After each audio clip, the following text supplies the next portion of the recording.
Good evening. Today I'm going to talk about food insecurity.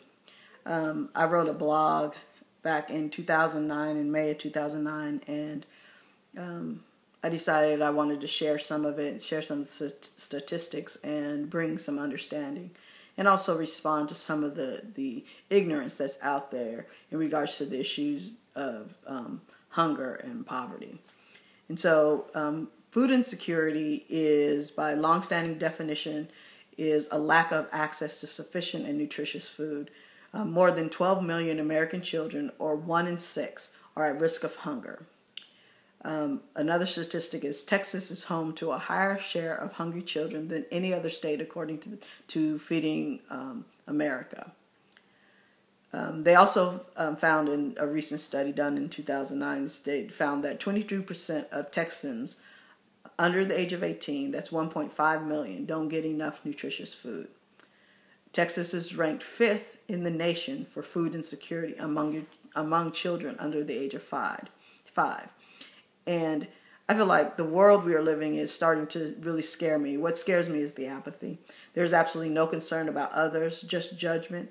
And what is really scary is that we get online under false names and say what we really feel. But in front of people, we hide our true feelings. And in the article that I read in 2009, here are some of the responses to an article about hunger in the state of Texas. It says, for children to go hungry in our state, there is a problem because they must have 2 unfit parents. Some adults don't care about their children once they have a beer bottle in their hand. Another person wrote, poor people get food stamps, so why are there hungry children? There has to be a good reason, because poor people eat better than people that have to buy their food with cash and not get it for free. So if these children go hungry, then blame their parents because they are putting their food stamps to other uses. And those comments really bothered me back then, and they still bother me now because it's just ignorance. And so my response to comments like that and to this article, I wrote this in the Express News. I said, this is not about food stamps or having too many kids or even laziness. It is about being food insecure, meaning those that are living above their means, or people that have a working parent walk out, or those that have an illness in their family that set their finances back. We are talking about children whose parents are paying house payments, CPS bills, car payments, and credit card bills instead of buying nutritious food. We are talking about the people that don't qualify for food stamps. You're right. Those that are on food stamps can afford to buy food, and their children get free breakfast and lunch at school. But we're talking about those living in school districts that don't have free breakfast and lunch, or you have to be on food stamps to get it, and they don't qualify because they make too much money. Been there. These are the attitudes that set us back all the time. The majority of the children that are food insecure are the working poor, those that serve us in restaurants that we won't tip, or those working in Walmart or the McDonald's we frequent.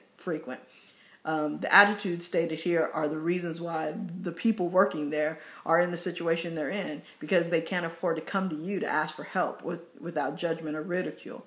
Everyone always assumes that articles like this, or articles written about the poor people, is about people on food stamps. We are just discussing the wrong things.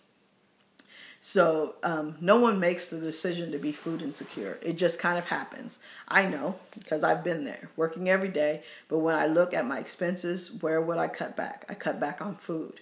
When I was tired, and which I was a lot of the time, we'd eat out. Or I was being a single parent that's trying to keep my children happy. So, I buy the thing that they want instead of buying groceries.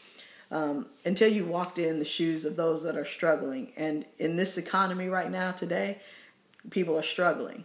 The children that may be food insecure just may be your nieces and your nephews, your cousins, your neighbors, your godchildren.